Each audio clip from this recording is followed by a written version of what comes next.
그 전능하신 하나님의 그 보호하심에 우리가 거할 때 하나님께서 우리의 삶을 늘 아름답게 인도해 주셔서 늘 축복의 삶으로 만들어 주실 줄 믿습니다. 우리는 매주 구약성경 창세기를 통하여 말씀의 은혜를 받고 있습니다. 지난 시간에는 우리가 창세기 30장 30절에서 36절의 말씀을 통하여 오늘 이 시대에 우리가 세워야 할 신앙의 견고한 집은 어떤 집이 되어야 하는가 라는 주제로 말씀을 배웠습니다. 야곱은 외삼촌 라반의 집에서 14년이라는 어찌 보면 짧고도 긴 세월을 자신이 사랑했던 외삼촌의 큰딸 라헬을 위하여 무일푼으로 봉사를 했습니다. 외삼촌의 양떼와 염소떼를 몰고 이것저것을 다니며 방목을 했고 또 많은 굳은 일과 마른 일을 도맡아 해왔습니다. 그렇게 오랜 시간을 외삼촌을 위해 일해온 야곱이 드디어 자신의 고향, 즉 베델에서 하신 하나님의 약속을 이행하기 위하여 하나님의 약속의 땅으로 돌아갈 준비를 본격적으로 하게 됩니다. 그 준비로 야곱은 먼저 자신의 집안을 일떠세울 준비에 들어갑니다. 그래서 외삼촌 라반과의 협상을 통하여 야곱은 외삼촌의 양떼와 염소떼 중에서 아롱진 것과 점 있는 것 그리고 검은 것을 골라내어 자신이 앞으로 외삼촌 라반을 위하여 무일푼으로 또 일하게 될 노동의 대가로 받기로 약속을 합니다. 이렇게 외삼촌과의 협상을 끝낸 야곱은 드디어 자신의 소유를 늘려나가기 시작합니다. 야곱은 먼저 외삼촌 라반과 함께 라반의 양떼와 염소떼에서 얼룩무늬 있는 것들과 점 있는 것들 그리고 검은 것들을 가려내는 작업을 진행합니다. 그렇게 가려낸 것들에게 야곱은 버드나무와 살구나무 그리고 신풍나무의 껍질을 벗겨 양떼가 물을 먹으러 개울에 올 때 그 개울에 세워 양떼가 보는 방향으로 그 버드나무와 살구나무 그리고 신풍나무의 껍질을 벗긴 걸 세워놓음으로 인하여 양떼가 물을 먹을 때 그 나뭇가지를 보고 새끼를 베게 합니다. 이렇게 살구나무와 버드나무 그리고 신풍나무 이 껍질을 벗긴 그 나무를 본 양들과 염소들이 새끼를 베면 어김없이 얼룩얼룩한 새끼와 아름진 새끼를 낳는다고 해요. 특별히 창세기 30장 37절에 등장하는 신풍나무라는 나무가 나와요. 좀 생소한 나무인데 이 나무를 버섯나무 또 단풍나무로 불리기도 하며 그쵸 이스라엘이죠. 플라타니너스로 우리 기독교인들에게는 사랑의 나무로 많이 불려져 있는 나무라고 합니다. 이 나무가 왜 사랑의 나무인가 했더니 우리 그 북한에 있을 때 북한의 그 시내 가로수를 제일 많이 심는 게 뭡니까? 뽀뿌라 나무죠. 그 뽀뿌라 나무 그리고 한국에 있는 느티나무와 비슷해서 사람에게 시원한 그늘을 제공해 주는 역할을 하기 때문에 그 이스라엘 지역에서는 사랑의 나무다 이렇게 불리기도 한다고 합니다. 어쨌든 야곱이 뒤막힌 노하우로 인해 야곱의 양떼를 비롯해 그의 소유는 점점 늘어나게 됩니다. 이에 대해 창세기 30장 43절의 말씀에서는 이렇게 기록하고 있어요. 이에 그 사람이 매우 번창하여 양떼와 노비와 낙타와 나귀가 많았더라 라고 말씀하고 있습니다.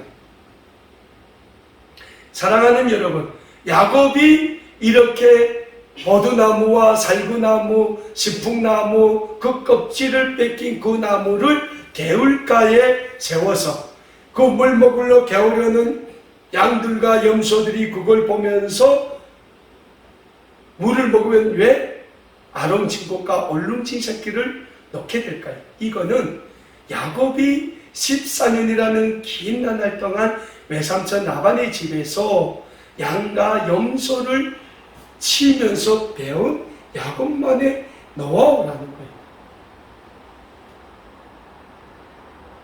아마도 야곱이 외삼촌 라반의 집에서 일하지 않고 놀기만 했다면 이런 노하우를 가질 수 없었을 것입니다. 그래서 우리에게 있어서 무슨 일을 할 때나 노하우가 굉장히 중요하다고 할 수 있습니다. 우리 기독교인들도 마찬가지입니다. 우리가 신앙생활을 하고 있습니다. 그런데 이 신앙생활을 함에 있어서도 신앙의 노하우가 우리에게 굉장히 중요하다는 사실을 우리는 잊지 말아야 합니다. 예를 들어 보겠습니다. 우리는 지금 예수님을 믿는 믿음 생활을 해요. 그런데 우리가 예수님을 믿음에 있어도 믿음의 노하우가 굉장히 우리 믿음에 중요한 역할을 할 때가 있다는 사실입니다. 우리의 신앙생활도 마찬가지입니다. 우리가 신앙생활을 함에 있어서도 신앙의 노하우가 절대적으로 필요할 때가 있다는 사실이에요. 그런데 사랑하는 여러분, 우리의 믿음 생활과 신앙생활에 있어서 필요한 그 노하우는 어떤 노하우가 됩니까? 그 노하우는 우리가 이 세상에서 믿음 생활과 신앙생활을 해가는 과정에서 겪게 되는 영적인 교훈과 영적인 깨달음과 영적인 체험이 우리에게 그대로 믿음의 노하우, 신앙의 노하우로 쌓아지게 된다는 사실을 우리는 믿어야 합니다. 그런데 이런 믿음의 노하우, 신앙의 노하우를 누가 우리에게 주십니까? 다름 아닌 성령님이 우리에게 주시게 됩니다. 성령님은 우리에게 하나님의 은혜를 간절히 사모하는 우리에게 이러한 믿음의 노하우, 신앙의 노하우를 오늘도 주시기를 간절히 원합니다. 내가 정말 하나님을 잘 믿고 싶은데 믿음이 없어요. 그래서 우리가 기도합니다. 하나님, 나에게 믿음을 주십시오.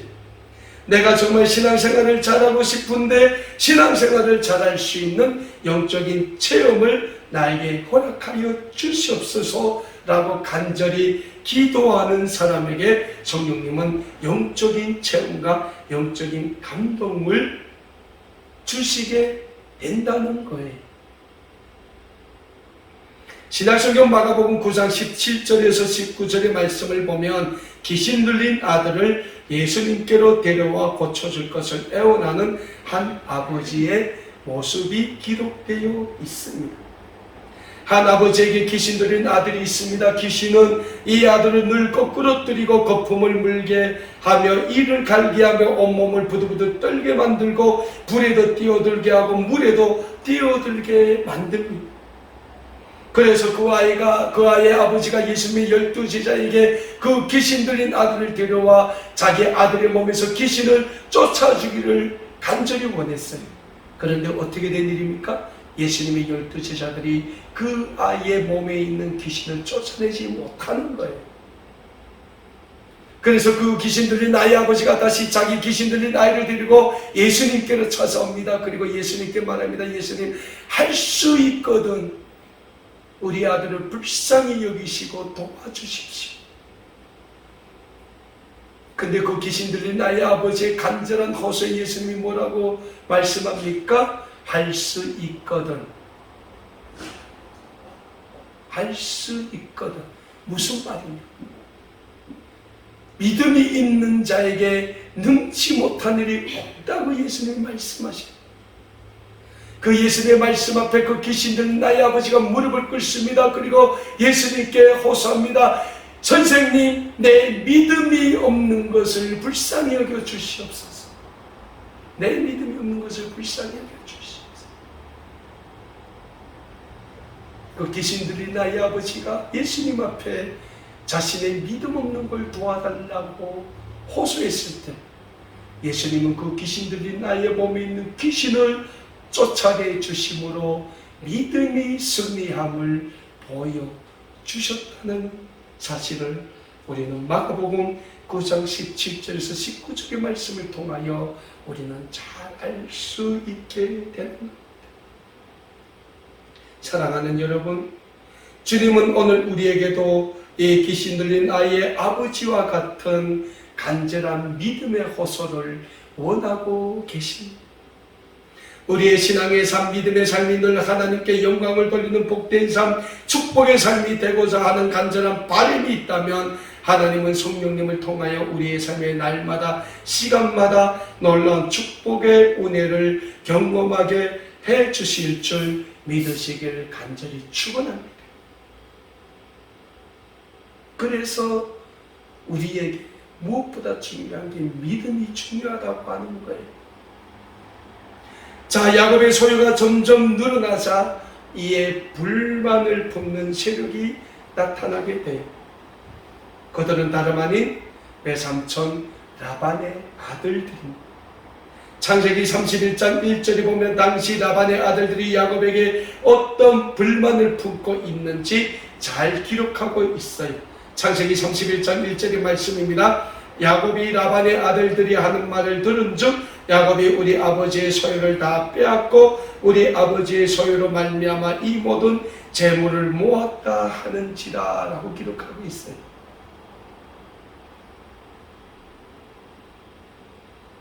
사랑하는 여러분, 오늘 우리가 신앙생활을 함에 있어서 늘 방해물들이 곳곳에 도사리고 있음을 우리는 늘 느끼곤 합니다. 이런 것이요. 주일날 교회 가요. 근데 주일날 아침 딱 무슨 일이 생겨요.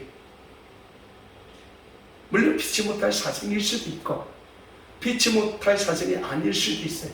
그런데 우리는 늘 어디를 선택합니까? 교회보다는 세상을 더 먼저 선택한다는 거예요. 마귀 사탄은 오늘도 우리의 믿음, 우리의 신앙의 삶을 무너뜨리려고 갖은 발악을 다하고 있다고 성경에서도 분명히 말씀하고 있습니다. 그래서 신약성경 베드로전서 5장 8절의 말씀에서 베드로 사도는 우리를 향하여 우리의 대적 마귀가 오는 사자와 같이 오늘도 두루 다니며 삼킬 자를 찾고 있다고 교훈의 말씀을 주고 있는 것입니다.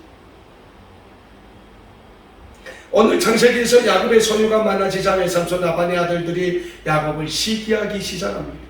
그래서 자신의 아버지 야곱에게 가서 야곱을 우매하기 시작합니다. 아버지 야곱이 아버지의 소유를 다 빼앗고 있습니다.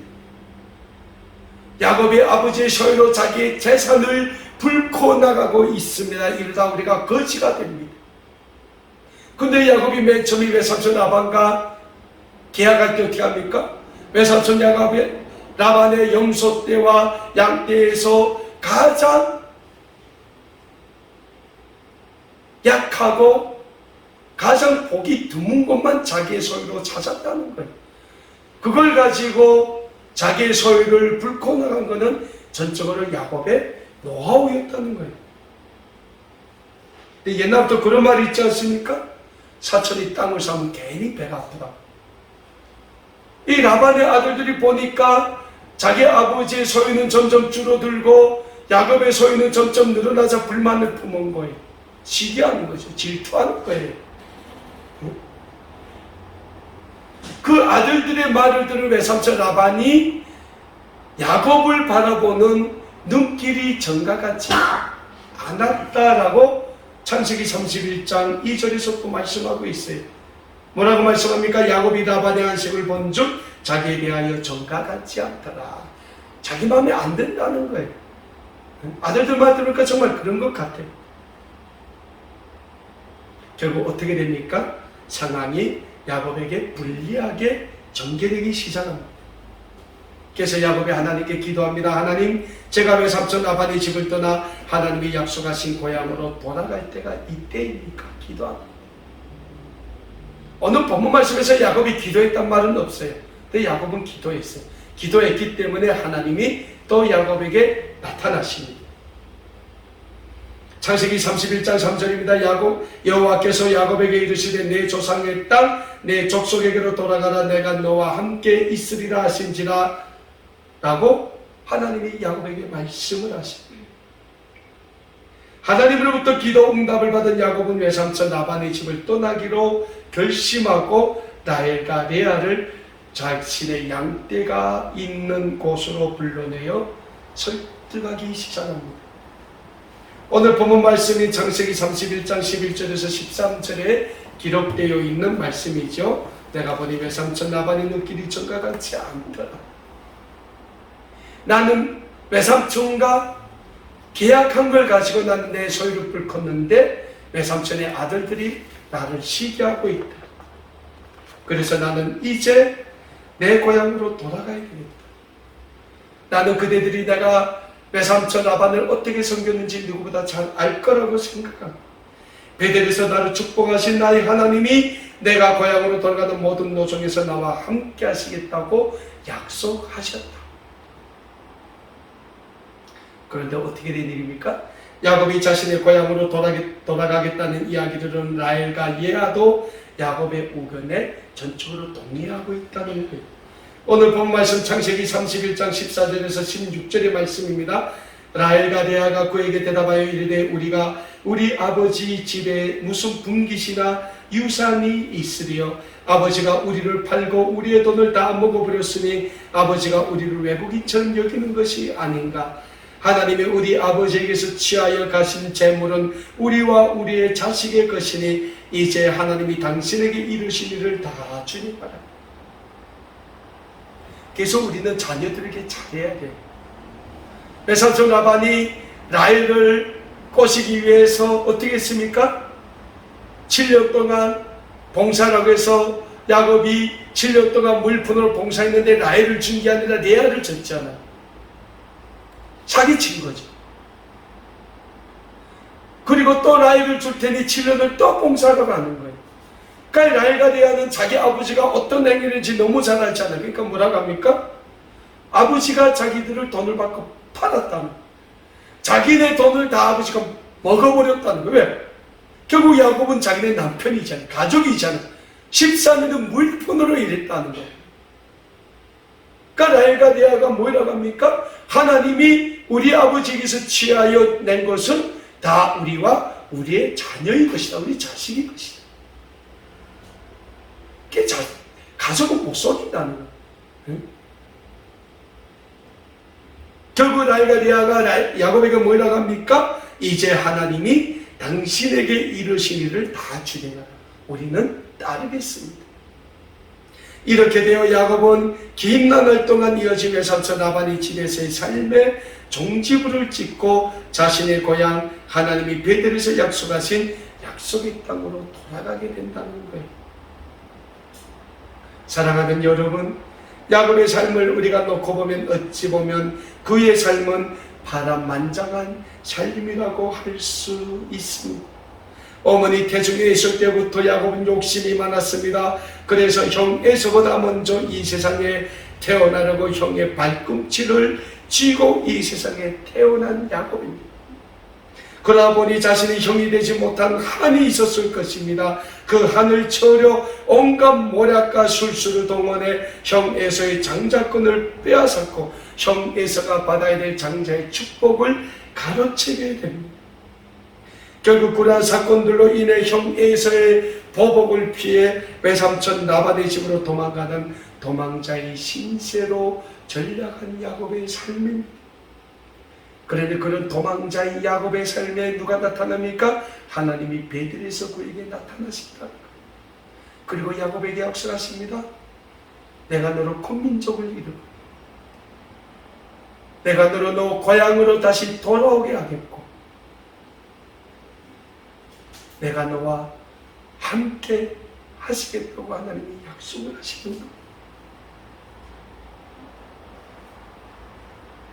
그 하나님의 약속을 믿고 야곱이 외삼촌 라반의 집에 와서 오랜 기간 그전 일 많은 일 다 하며 살아와요. 그렇게 보면 외삼촌 라반의 집에서 야곱의 삶은 굉장히 어려운 삶이었다고 보여지지만은 그 환경 가운데서 하나님은 또 야곱을 축복해 주셨다고. 어떤 축복입니까? 두 아내 라헬과 레아를 아내로 맞아들이고 두 아내의 몸쪽인 실바와 비라를 또 아내로 맞이하죠. 그 네 명의 아내로부터 이스라엘의 12지파를 이루게 된 12아들을 낳게 된다는 거예요. 거기에 하나님께서 덤으로 디나라는 딸도 주시지. 결국 야곱의 삶은 어떤 삶입니까? 하나님이 함께하는 삶이라는 거예요. 야곱의 삶은 그가 어머니 리브가의 태중에 있을 때부터 하나님의 약속에 더불어 인치심을 받은 삶이라는 사실이에요. 그래서 야곱의 삶이 아무리 파란만장한 인생이라고 할지라도 그의 삶을 계획하시고 인도하시고 아름답게 주장하시고 축복하시는 하나님이 야곱과 함께하고 계신다는 영적인 사실을 우리는 잊지 말아야 하는 것입니다. 그 하나님 베델에서 야곱을 만나주시고 야곱에게 축복의 약속을 언약으로 맺으신 하나님이 외삼촌 라반의 집에서 야곱의 삶을 축복해 주고 계셨다는 겁니다. 그리고 그 하나님이 오늘 야곱을 약속했다. 그의 고향으로 돌아가게 인도해 주고 계시는 것입니다. 사랑하는 여러분, 오늘 우리에게도 하나님이 약속해 주신 약속의 땅이 있습니다. 그렇다면 하나님이 우리에게 약속하신 그 땅, 우리가 언젠가는 돌아가야 할 그 땅이 어디입니까? 그 땅은 다름 아닌 우리가 태어난 고향, 우리의 부모, 형제, 자매들이 우리를 기다리고 있는 저 북녘 땅이 될 것입니다. 그리고 우리는 하나님이 우리에게 약속하신 그 땅으로 돌아가기에 힘써야 합니다. 그 약속의 땅으로 돌아가기에 우리는 먼저 이 자유의 땅, 신앙의 땅에서 준비하는 준비자의 삶을 살아야 합니다. 우리는 먼저 영적으로 잘 준비해야 됩니다. 우리의 삶이 하나님의 축복의 삶으로 야곱의 삶으로 차고 넘칠 수 있게 우리는 하나님을 믿는 믿음의 삶, 신앙의 삶을 살아가야 하는 것입니다. 그럴 때 우리는 우리의 고향에 돌아가서 당당하게 예수 그리스도의 복음을 전하는 복음의 일꾼이 될 수 있으며 우리의 고향의 부모, 형제, 자매들에게 예수 그리스도의 그 아름다운 사랑을 마음껏 전할 수 있는 사랑의 전도사들이 될 수 있는 것입니다. 그러자면 우리는 먼저 이 땅에서 하나님을 믿는 믿음의 집, 신앙의 집을 잘 세워가야 합니다. 많은 사람들이 집이라고 할 때 우리에게 보이는 집을 집이라고 생각해요. 우리가 거할 수 있고 우리의 가정이 모여서 함께 나누고 살아가는 그 보이는 집만 우리는 집이라고 생각을 할 때가 있다는 거예요. 그러나 성경에 있는 많은 우리의 믿음의 선진들은 그 보이지 않는 집, 하나님이 우리에게 축복으로 주시는 영원한 집을 바라보고 사모하며 이 땅에서 그리스도의 복음의 중보자의 삶을 살았다는 거예요.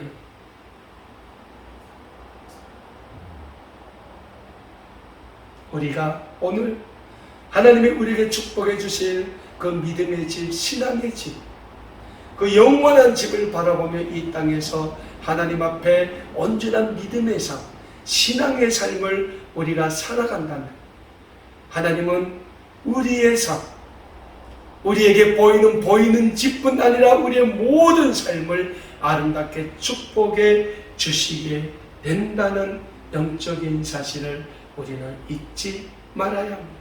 왜? 우리가 그리스도의 사랑을 전해야 됩니다. 우리가 그리스도의 복음을 전해야 돼요. 근데 우리 손에 아무것도 없어요. 나눌 게 없어요. 줄 게 없어요. 그러면 어떻게 복음을 전하고 어떻게 사랑을 전하겠습니까? 우리의 삶이 넉넉해야 돼요. 우리의 마음이 넉넉해야 돼요. 그러자면 먼저는 보이는 것에 집중하는 것이 아니라 보이지 않는 영적인 것에 우리가 집중을 해야 된다. 그럴 때 하나님은 보이는 것을 더욱으로 우리에게 주시게 된다는 거예요. 우리가 오늘 우리의 신앙의 집을 하나님 앞에 잘 세워갈 때, 우리의 믿음의 집을 하나님 앞에 잘 세워갈 때 정말 우리가 우리를 향하신 하나님의 축복을 간절히 사모할 때, 그래서 우리가 늘 우리의 삶을 하나님께 믿음으로 내어놓고 믿음으로 맡길 때 하나님은 야곱에게 허락해 주셨던 그 아름다운 축복을 우리의 삶 가운데서도 날마다 시간마다 아름답게 허락해 주시게 되는 것입니다.